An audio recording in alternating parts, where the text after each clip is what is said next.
Chapter 1. A Stranger in Wood End. On Saturday the 31st of October 1964, a man arrived in the village. It was late in the evening. He was looking for somewhere to stay the night. He knocked at a door, and a woman opened it. "Good evening, madam," the man said. "I'm sorry it's so late, but can you help me, please? Is there a hotel in this village? I want to stay here tonight." The woman laughed. "A hotel? Here in Wood End?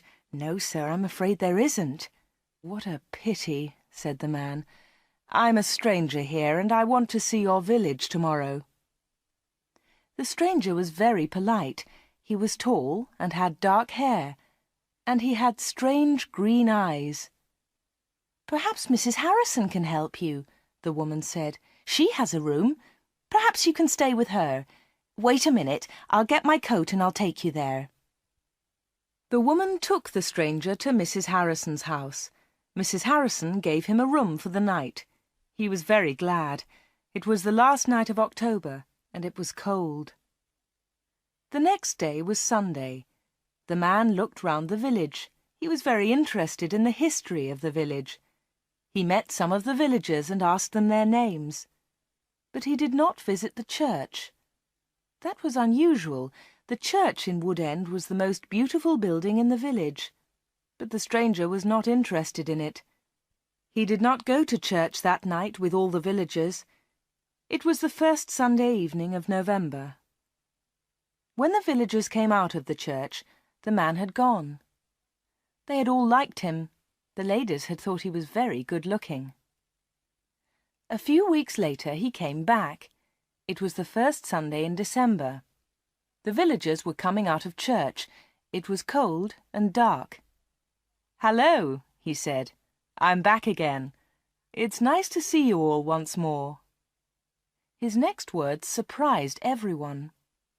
"Perhaps you can help me," he said. "I'm looking for a house. I want to buy a house here." "Here?" someone said. "But why here? There's no work in Wood End for a young man. All the young people leave the village. They find work in Lydney, the nearest town." "I'll get a job somewhere," the stranger said. "Perhaps in Lydney." Then one of the villagers told him about old Mr. Smith's house. Mr. Smith had died in the summer. His house was empty. It was for sale. The house was on the corner of Main Street and Church Lane. "I'll ask about the house tomorrow," said the young man. "Perhaps I'll be lucky. Goodbye. I'll see you soon." The villagers watched him leave. They all saw his car. It was very big and luxurious. He looked rich. A few days later, Mr. Smith's house was sold, and in the middle of December the young stranger arrived. He moved into the house and worked very hard. He fixed the roof. He repaired broken windows. He painted and decorated. He changed the whole house. But there was a big surprise for the villagers. On the morning of Monday, the 21st of December, they saw a big sign on the front of the house, and on the sign were these words: "The Corner Shop, Proprietor Dave Slayton." Chapter 2. The Village Meeting. The villagers could not believe it. A shop in Wood End. Everybody talked about it. There was once a shop in Wood End, but it had closed 20 years ago. Some people wanted the shop, but others did not. The villagers met in the evening in the village hall. Everybody was there. Everybody was interested in the new shop. "The corner shop is a good idea," someone said. "We need a village shop. We won't need to go to Lydney." Then Mrs. Harrison spoke. She liked the stranger, Dave Slayton. "I agree," she said. "A village shop is a good idea. It's too quiet here. Wood End needs a shop." "Nonsense," said Miss Brown. She was the village school teacher. "Lydney is not far away. There are lots of shops there." Soon everybody was shouting. Then Mr. Hart spoke. He was a very big man with a loud voice. "Listen, everybody," he shouted. "We've never had trouble in this village before. We've always been quiet and happy. Now this shop is causing trouble." "Let Mr. Slayton speak," someone said. "It's his shop. Let him speak." "Ladies and gentlemen," said Dave Slayton, "I don't want to cause any trouble. I'm still a stranger in your village. But I want to be one of you. I want to be your friend. I like the people of Wood End." He smiled, and a few people clapped. They liked him. "The corner shop will sell lots of things," he went on. "It will sell food and things for the house. Everything will be cheap, I promise." Everybody was listening carefully. "And I have another idea," he continued. "I'll sell village products." "What do you mean by village products?" asked Miss Brown. "I'll tell you, Miss Brown," he said. "I know that you make beautiful bread and cakes." Miss Brown smiled. Yes, she did make bread and cakes. Everyone knew that. "And you, Mr. Hart, I've seen your flowers. You grow beautiful flowers." Now Mr. Hart smiled. Yes, his flowers were beautiful. Everyone knew about them. "And Mr. Everett makes pots," someone said. "And Mrs. Davis makes dolls," said another voice. "And I do paintings of the village," said old Miss Lucy Gray. "Yes," said Dave, "you can all do something. You villagers are clever.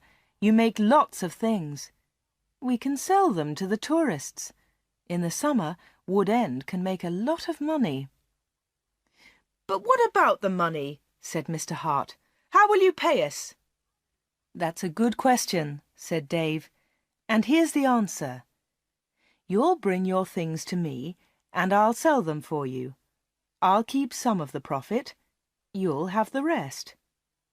"What a good idea," said Miss Brown. "Yes, I agree," said Mr. Hart. All the villagers agreed. Everyone in the village was happy with Dave Slayton's plan. The corner shop opened on Monday, the 4th of January, 1965. Soon the shop was busy, and Dave needed an assistant. The new assistant in the corner shop was Anna. She started work in late January.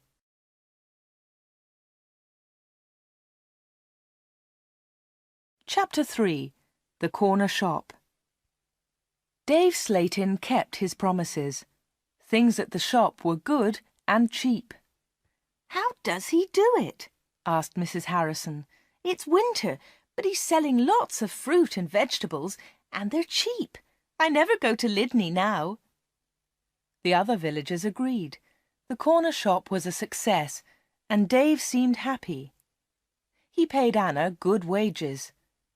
Sometimes her friend Peter helped at the shop, and Dave gave him money too. Dave advertised in newspapers, and the village products sold well. People from Lydney came to the corner shop. There were lots of visitors, and Wood End became more interesting. The villagers were surprised, but pleased. They were making a lot of money. Dave lived alone in a flat above the shop. He was very popular in the village, but no one ever went to his flat. No one ever saw inside it. At the bottom of the stairs there were 2 doors. One led into the stockroom. The other door had a notice on it. "Special orders only. Keep out." The door was always locked. Anna never went into the special orders room. "Why do you lock that room, Dave?" Anna asked one day. "What's in there?" "It's for special orders," he replied. "Big orders." "But you won't get any big orders in Wood End," said Anna. Dave said nothing. He did not want to talk about that room.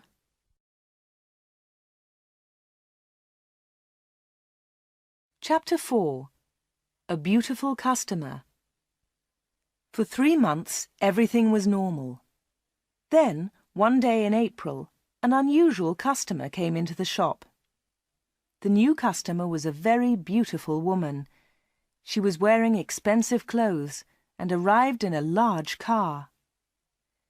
"Is this the corner shop?" the woman asked. She looked round and seemed a little surprised. "Yes," replied Anna. "This is the corner shop. It's the only shop in the village." "I'm looking for Mr. Slayton, the owner of the shop," said the woman. "I think he's upstairs," said Anna. "I'll go and get him. Does he know your name?" "Yes, I think so," was the reply. "Tell him—" The woman stopped. "Tell him Miss Gordon is here. Miss Greta Gordon." Anna was amazed. "Are you Greta Gordon, the film star?" "Yes, that's right." The woman smiled, but she was nervous. "Wait a minute," said Anna. "I'll tell Mr. Slayton that you're here." Anna ran to the bottom of the stairs and called, "Dave! Dave! There's someone to see you." "Who is it?" asked Dave from upstairs. "Miss Greta Gordon!" shouted Anna. "It's Greta Gordon, the film star!" "I'm coming," he said, and he came down immediately. "I'm pleased to meet you, Miss Gordon," he said. "Good morning," said Greta Gordon. She and Dave shook hands. She had beautiful hands, and she was wearing beautiful diamond rings. Anna had never seen so many diamonds before.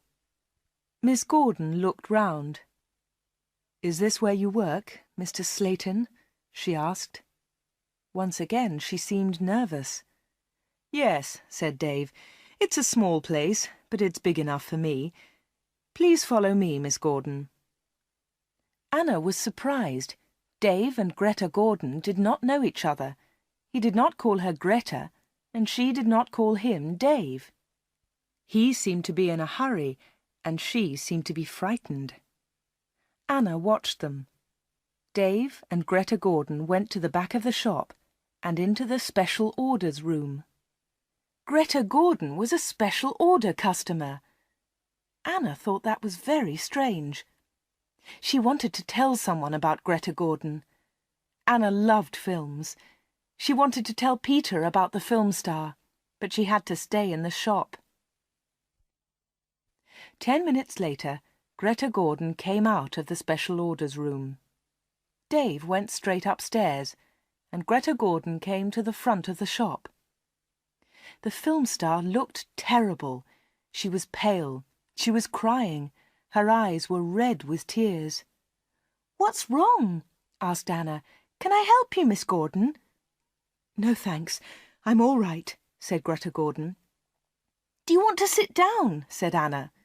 She got a chair, and the film star sat down. "Shall I get the doctor?" said Anna. "No, no," said Greta. "Please tell no one about my visit here. Please tell no one." Anna was disappointed. She wanted to tell everyone about Greta Gordon. She wanted to tell everyone about her famous customer. "I want to give you something," said Greta Gordon. "Here's a photograph of me. I'll sign it." She signed the photograph and gave it to Anna. "Please keep this," said Greta, "and please keep our secret. Please don't tell anyone." "All right," said Anna. "I promise." The film star kissed Anna. She held Anna's hands. What a beautiful woman, thought Anna, and what beautiful hands. Then Anna noticed something. The diamond rings were gone.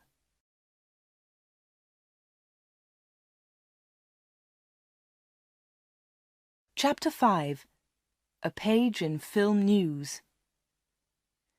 Dave never talked about Greta Gordon. He never talked about her visit to the corner shop.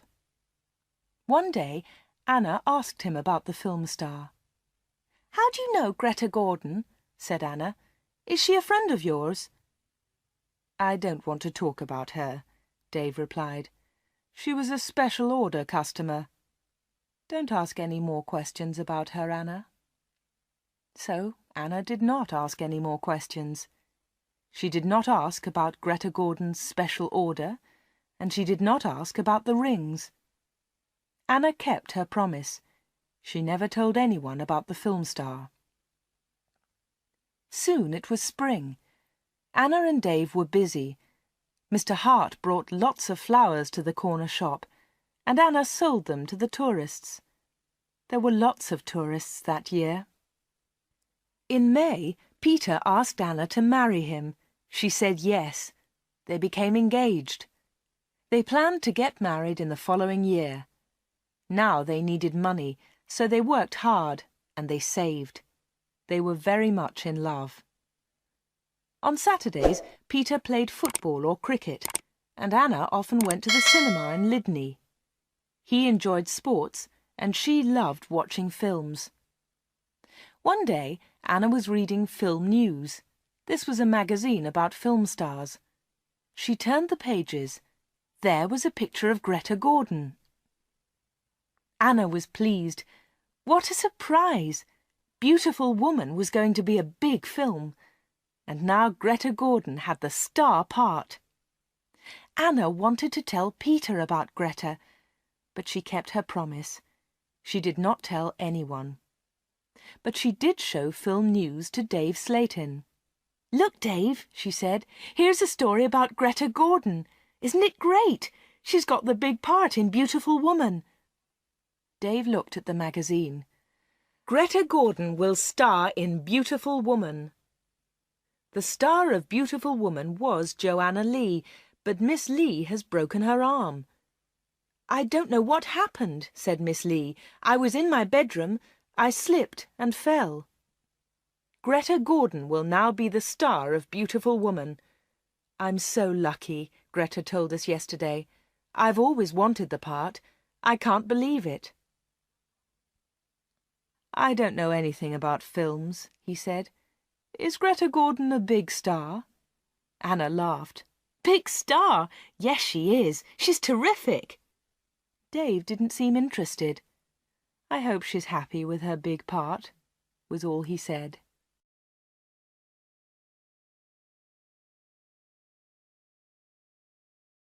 Chapter 6.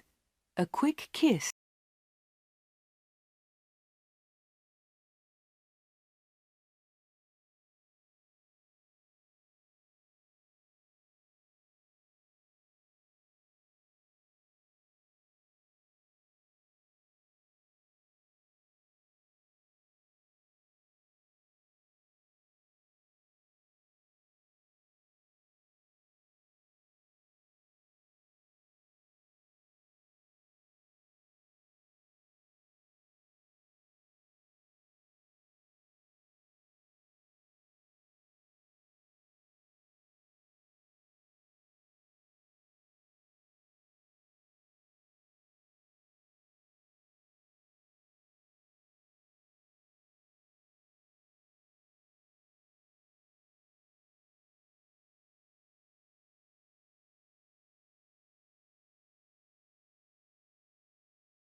Chapter 7. Another Special Order. The summer passed. The corner shop was always busy. Sometimes Dave opened the shop on Sundays too. Anna earned a lot of money. Everyone thought that she was happy. But life was difficult for her. She liked Dave. He was her boss, and he was older than her. But Peter was her fiancé, and he was about the same age. Dave was quite rich, but Peter had no money. Dave bought Anna clothes, and he took her out. Peter did not buy her clothes and never took her anywhere. He was more interested in football. Anna did not like football. Now it was September. Peter played football every Saturday. One Saturday there was a big football match on television. Mr. Hart had the biggest television in the village, and he invited some people to his house. He invited Peter and Anna. On Friday, the day before the match, Anna was working in the shop all day. At 5 o'clock, she locked the shop door. 2 minutes later, the bell rang, and Anna went to the door. There was a young man outside. He was carrying a small case. "Hello," she said. "Can I help you?" "I hope so," said the young man. "I want to see Mr. Slayton." "I'm afraid that the shop is closed now," said Anna. "We're open tomorrow morning." "But I've got an appointment," said the young man. Then Dave spoke behind Anna. She hadn't seen him. "Yes, I've been waiting for you," said Dave. "You're late." "I'm very sorry, Mr. Slayton," said the young man. "I was—" Never mind," said Dave rudely. His rudeness surprised Anna. The young man seemed afraid. "But can you see me now?" he asked. "Yes," said Dave. "Come in." Dave turned to Anna. "Anna, it's after 5 o'clock. You can go home now." "I won't be long," said Anna. Dave was angry. "Hurry up and go home," he said. But Anna wanted to stay. She wanted to know about the young man. The young man followed Dave to the back of the shop and into the special orders room. Another special order, another special customer. Anna waited. But soon it was 5:30. Anna put her coat on and left the shop. She closed the door very loudly. Then she went round the corner and waited. Soon there was a noise. The young man was leaving the shop. Anna could not see him, but she could hear him. He was speaking to Dave. "Are you sure?" said the young man. "What do you mean?" asked Dave. "Is this the only way?" said the young man. "Yes, it is," said Dave. "Don't worry, everything will be all right. Goodbye." Anna heard the shop door close. She came round the corner and saw the young man. He was walking quickly to his car. Anna noticed immediately that he was not carrying his case. She followed him. "Excuse me," she said, "you've forgotten something. You've left something behind." The young man turned round. Anna stopped. Suddenly she was frightened. The young man's face was white. It was white with fear. "Please go away," said the young man. "Leave me alone. I want to go home. Leave me alone."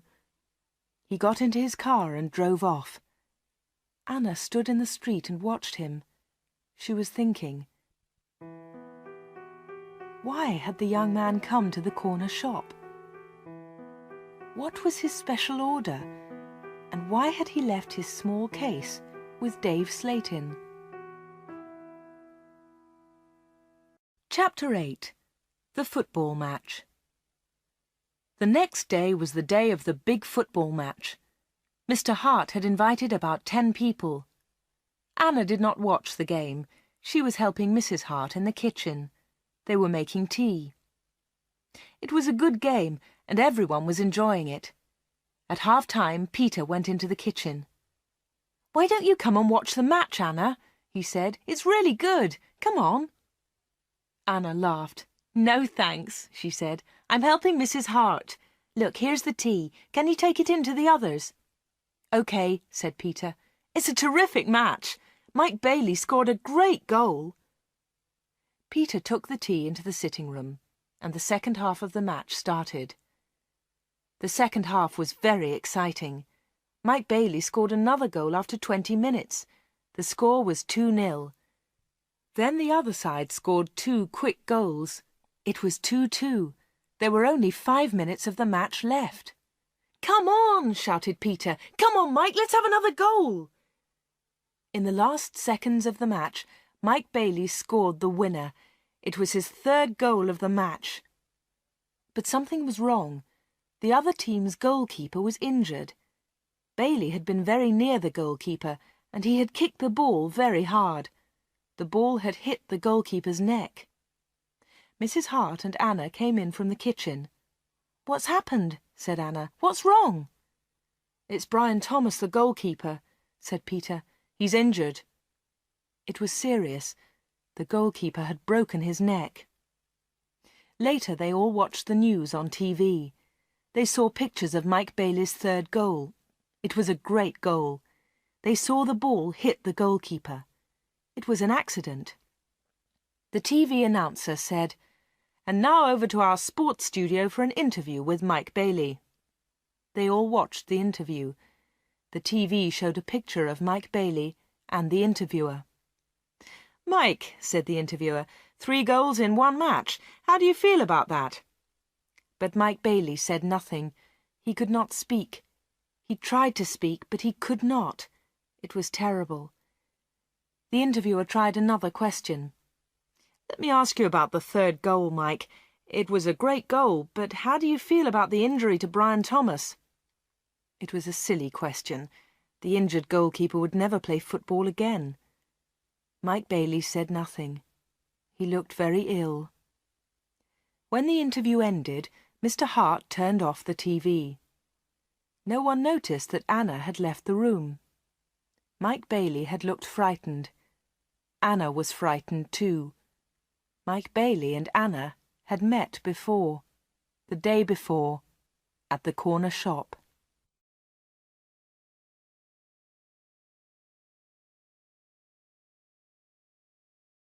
Chapter 9. A Secret Weekend. Anna did not know what to do. She was only 17, but sometimes she felt much older. She wanted to ask Dave about Mike Bailey and Greta Gordon. She wanted to know about special orders. She decided to wait. One day, Dave and Anna were alone in the shop. "How's Peter?" asked Dave. "He's fine, thanks," said Anna. Dave smiled. "Is he still playing football?"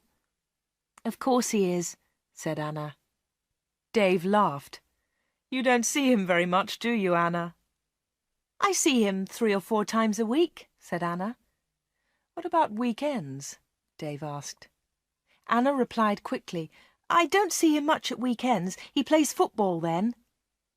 "When are you getting married?" asked Dave.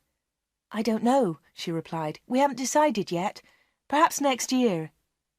"That's a long time." Dave smiled at Anna. Anna felt afraid. She also felt excited. She didn't know why. "Sometimes you're bored, Anna, aren't you?" said Dave. He looked into her eyes. "Yes," said Anna, "that's true."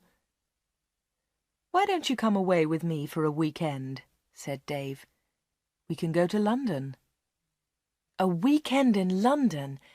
Anna had only been to London once for a day. Anna was excited, but she was also afraid. "I don't know," she said. "I must think of Peter." "Oh, forget him," said Dave. "He'll never know. Come with me and we'll go to the best shops. We'll go to the best cinema. Will you come with me?" Anna said nothing. Suddenly she had an idea. She looked at Dave. "Perhaps I'll come with you," she said. "Good," said Dave. "That's great." "But first," said Anna, "I want to ask you something." "What do you want to know?" he said quietly. "I want to know about your special orders." Very clever, said Dave. You're a village girl, but you're very clever, Anna. Village girls aren't stupid, said Anna. Now tell me about your special orders, then I'll come to London with you. Dave was angry. One question. You can ask me one question, he said. Quickly, Anna asked, Why do people come to you? Why? One question. Only one, shouted Dave. All right, said Anna, but don't shout. Tell me, why do people come to see you? Dave thought about his answer. He spoke quietly. They come for help, he said. They need help, and I sell help to them. That's all. Anna didn't understand. What sort of help? She asked. One question, shouted Dave. I've answered your question. Anna said no more. She and Dave had made an agreement. Anna had asked her question. Dave had answered it. Dave had invited Anna to London for the weekend, and Anna went with him.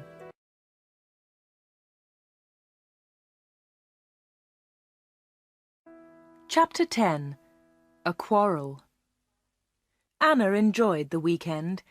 They arrived in London late on Friday evening and stayed at a big hotel. On Saturday they went shopping, and in the evening they went to a cinema. On Sunday they went to a park. They came back to Wood End on Sunday evening. It was the last Sunday in September. On Monday, Anna went to the shop. It was not so busy now. Summer was over. Most of the customers were villagers. It was a cold autumn. On Monday evening, Peter came to see Anna. "Hello," said Anna. "Did you win on Saturday?" "No," said Peter. "We didn't win, and I didn't play." Anna was surprised. "You didn't play? Why not? What was wrong?" "I didn't feel very well on Saturday morning. I stayed in Wood End. I was in the village all weekend." Anna's face was red. Her voice was quiet. "Are you feeling better now?" she asked. "No," said Peter, "and you know why." Anna tried to look surprised. "Me?" she said. "Oh, Anna," said Peter, "you know what's wrong. It's you and Dave Slayton." "What do you mean, me and Dave Slayton?" said Anna quickly. "You went away with him on Friday evening. Someone saw you in Dave's car." Anna tried to explain. "Oh, it's nothing," she said. "Dave and I went—" "Shut up," said Peter. "I don't want to know, Anna. Don't talk about it." "But Peter," said Anna. Peter didn't listen. "I know he's got a lot of money. He can take you to places. He's from a big city. I'm a poor village boy, Anna. But you must choose. You must choose between Dave and me. You can't have both of us." "I know that, Peter," said Anna, "and I don't want both of you. But listen, Peter, I want to tell you about Dave. There's something very strange about him." "Dave, Dave, Dave," Peter shouted. "You talk about him all the time. I don't want to hear his name again." Peter turned round and walked out of the room. He left Anna's house. Now Anna was alone. She was very unhappy. She wanted to talk to Peter. She wanted to tell him about Dave. She wanted to tell him about Greta Gordon and about Mike Bailey. But Peter had left her. Chapter 11. Arthur Reisman. It was October. It was cold and wet. Anna was not very busy at the shop. She was very unhappy. She was a different girl. She seemed older. She didn't go out much. She looked ill. Most of the villagers knew that Anna had quarrelled with Peter. They also knew that she had been to London with Dave. But no one was able to help Anna.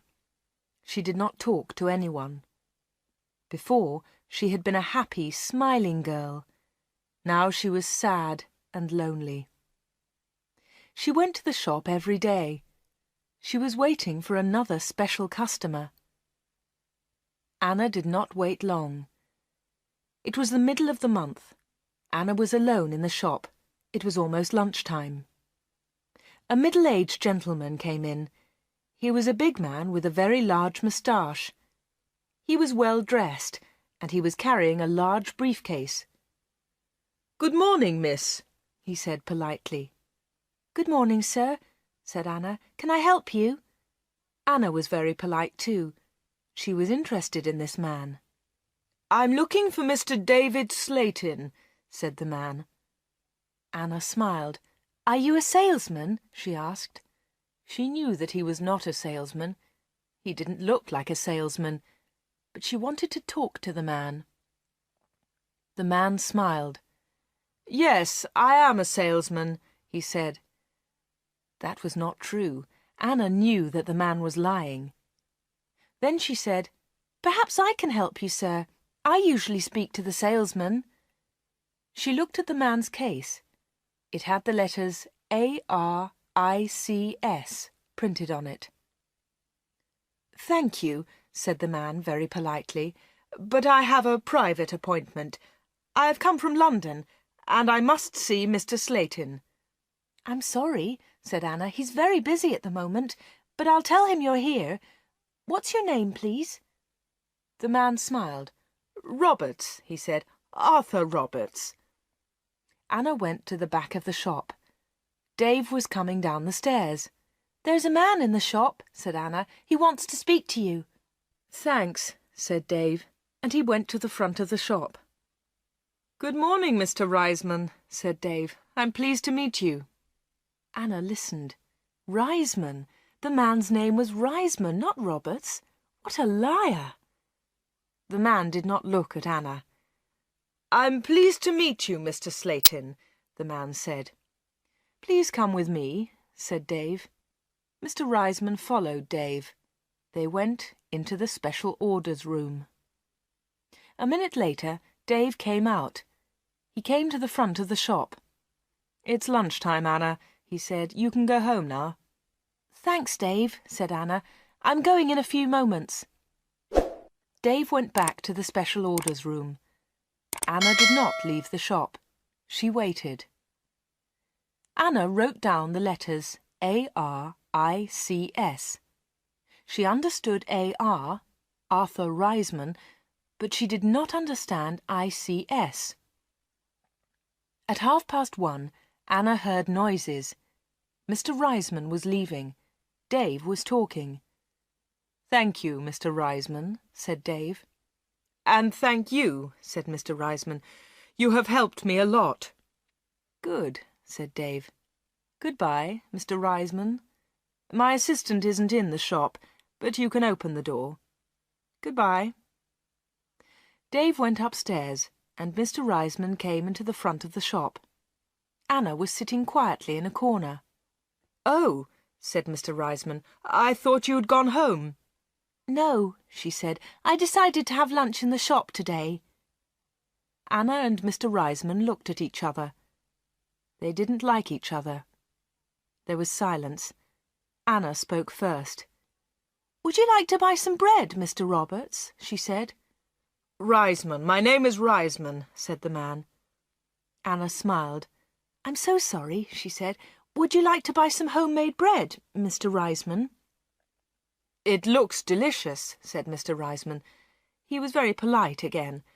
"Yes, I'll take some, please. My wife will love it." "Here you are," said Anna. She put the bread in a bag. Then she said, "You can put it in your briefcase." "My briefcase?" said Mr. Reisman. "I haven't got a briefcase." "I think you've forgotten it," she said. "I'll go and get it for you." Anna moved towards the back of the shop. Mr. Reisman stepped in front of her. He held her wrists. He was very strong. "Listen to me," he said. "I don't want that briefcase. Leave it there." "All right," said Anna. "Please let me go. You're hurting me." Mr. Reisman let go of Anna and turned towards the door. He left the shop hurriedly. He hadn't taken his bread with him. Anna watched Mr. Reisman leave. Her hands were still hurting 5 minutes later.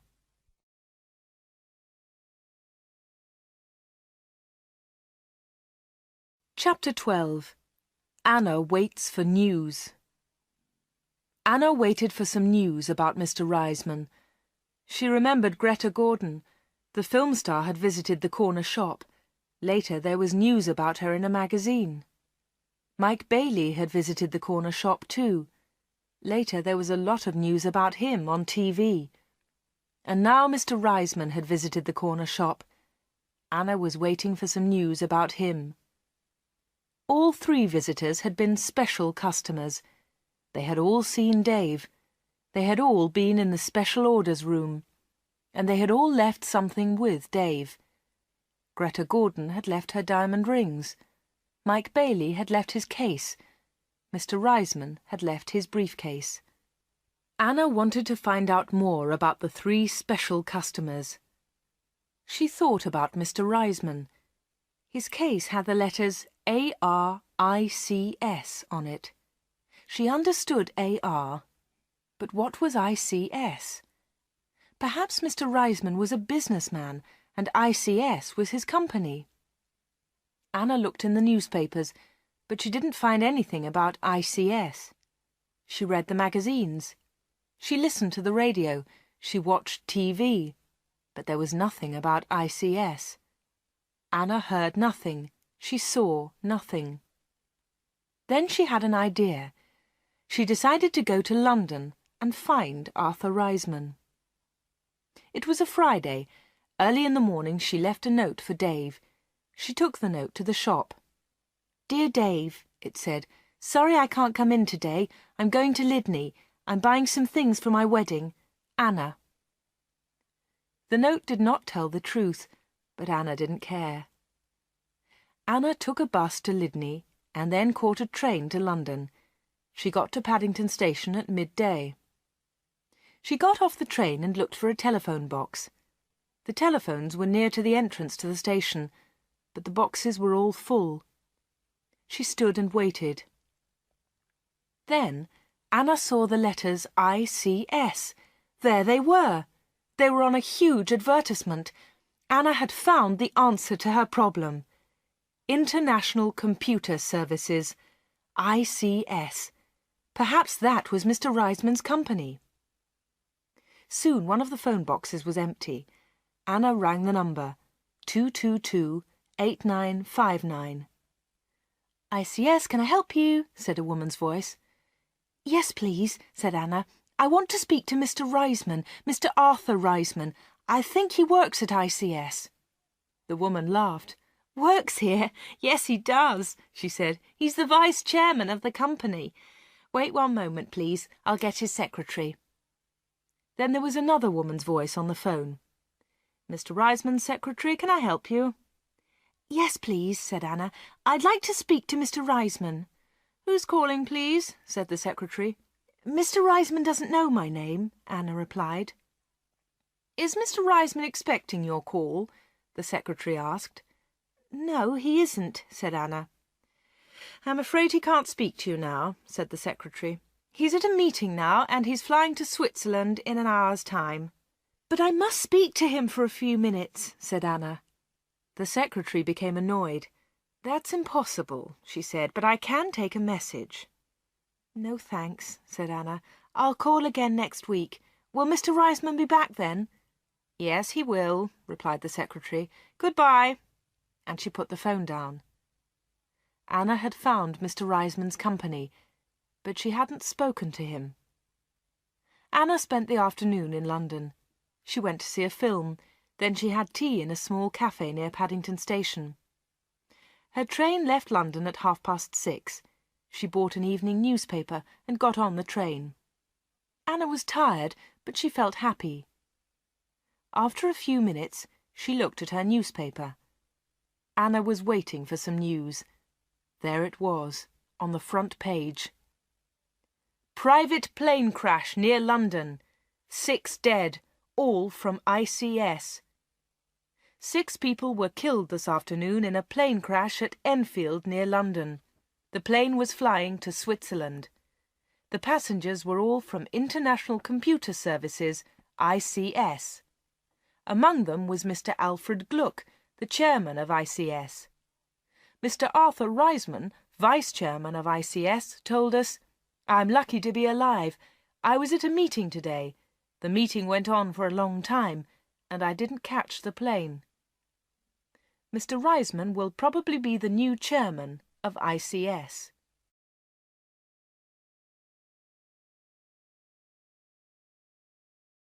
Chapter 13.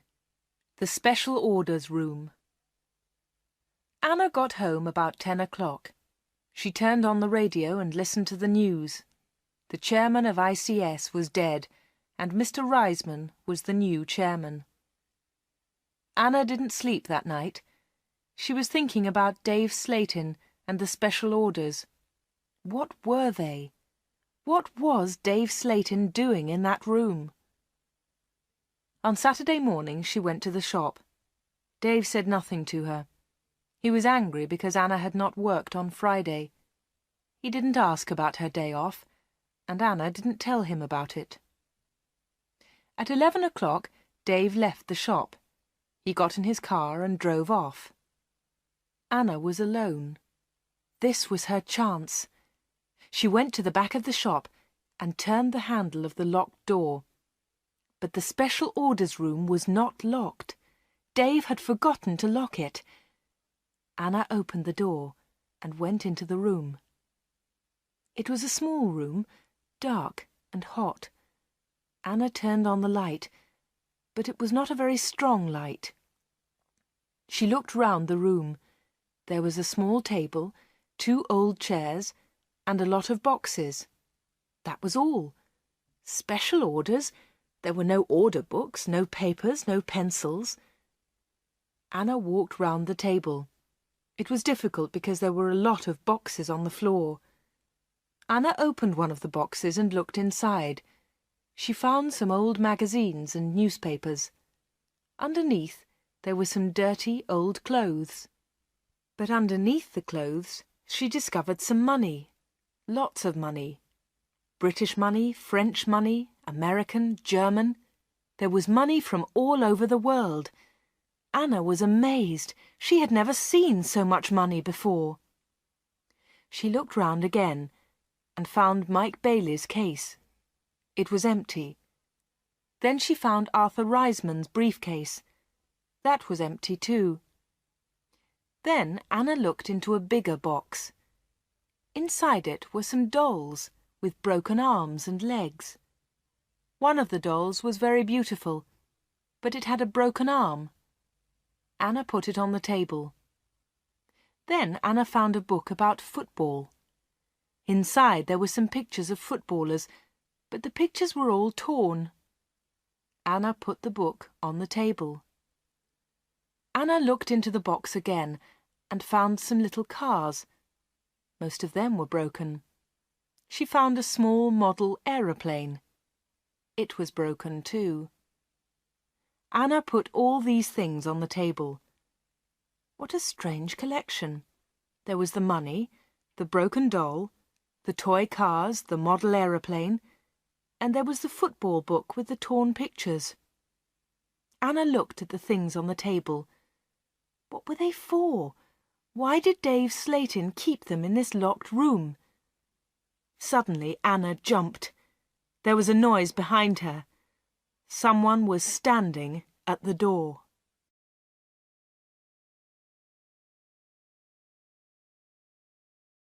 Chapter 14. The Special Customers. "What about the diamond rings?" said a voice. It was Dave Slayton. He was laughing.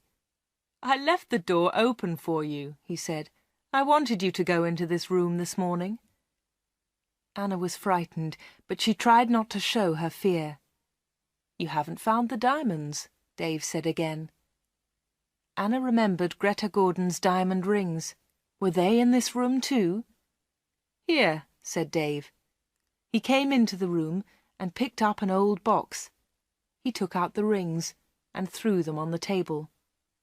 "They aren't yours," said Anna. "They belong to Greta Gordon." "They belong to me," laughed Dave. "She gave them to me." "But why?" asked Anna. "Why? Why did Greta Gordon give you those diamonds? And all this money? Who gave you the money?" "My special customers," said Dave. "My special customers gave me the money. It's mine now." "Mike Bailey and Mr. Reisman gave you all this money?" asked Anna. "Yes," said Dave. "You have seen some of my special customers, not all of them." "But why do they come?" Anna asked again. "These people come to me for help," replied Dave Slayton. "I help them, and they pay me." "But how do you help them?" asked Anna. Dave Slayton picked up the beautiful doll with the broken arm. "Do you remember Joanna Lee?" he asked Anna. Anna thought for a moment. "Joanna Lee?" she said. "Yes, of course I remember her. She's the actress who broke her arm. Greta Gordon got her a part." "That's right," said Dave Slayton. "This doll is Joanna Lee." Anna felt more afraid. What kind of man was Dave Slayton? Dave Slayton pointed to a torn photograph in the football book. "Who's that, Anna?" he asked. Anna remembered the face. She had seen it on TV. "Brian Thomas," she replied. "He's a goalkeeper." "He was a goalkeeper," said Dave Slayton. Anna was terribly frightened now. Dave Slayton was an evil man. Dave Slayton moved close to Anna. He picked up the broken aeroplane. "And what do you think this is?" he asked Anna. Anna knew the answer, but she was too afraid to speak. Dave Slayton took Anna's arm and held it tightly. Anna tried to move away. Dave Slayton laughed and held Anna more tightly. "Listen, Anna," he said quietly. "I want you. I need you. Marry me, Anna. Don't marry Peter. Marry me." "No, no," she cried. "Let me go! Let me go!" "But Anna, you still don't understand," said Dave Slayton. "I have strange powers. I can give you everything you want." He looked into Anna's eyes. "And my children will have these powers too," he continued. "I will give you money and diamonds. And you, Anna, you will give me children." Anna was terrified now. She kicked Dave Slayton very hard, and he let go of her hand. Anna moved quickly. She ran out of the special orders room, through the front of the shop, and out onto the street. She ran all the way home.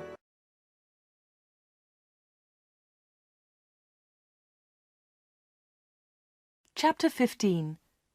The 31st of October. When Anna got home, she felt terrible and went to bed. In the evening, Peter came to see her, but Anna was ill in bed. "I'll come and see Anna tomorrow," Peter told Anna's mother. Again, Anna did not sleep all night. The next day, Sunday the 31st of October, was a terrible day for Wood End. Anna stayed in bed. She had a fever, and her mother phoned the doctor. The doctor came immediately. "Anna's very ill," said the doctor to Anna's mother. "I'm worried. I don't know what's wrong with her. I'll come back again tonight." That afternoon, Peter came to Anna's house. He tried to speak to Anna, but she was too ill. He sat quietly beside her bed. At about 7 o'clock, Peter heard shouting in the street. He went to the window and looked outside. People were running and shouting, "Fire! Fire! Fire! There's a fire at the corner shop!" Peter ran out of Anna's house and into the street. There was a big fire on the corner. The shop was in flames. Nobody could see Dave Slayton. "His car's here," said Mr. Hart. "Dave must be inside." Then the villagers saw him. He was standing at an upstairs window. "Jump, Dave!" they shouted. "Jump! Save yourself!" But Dave did not move. He was standing at the window, and he was laughing. Some of the women in the street started screaming. Mr. Hart tried to run into the shop, but the others pulled him back. Flames were leaping up from the shop. The flames reached Dave Slayton. The villagers saw that he was still laughing. That was the last time they saw him. The flames hid him completely. No one was able to save him, and no one ever saw him again. Peter went back to Anna's house. The doctor was in the kitchen, talking to Anna's mother. Suddenly, there was a scream. They ran upstairs to Anna's room. Anna was dead.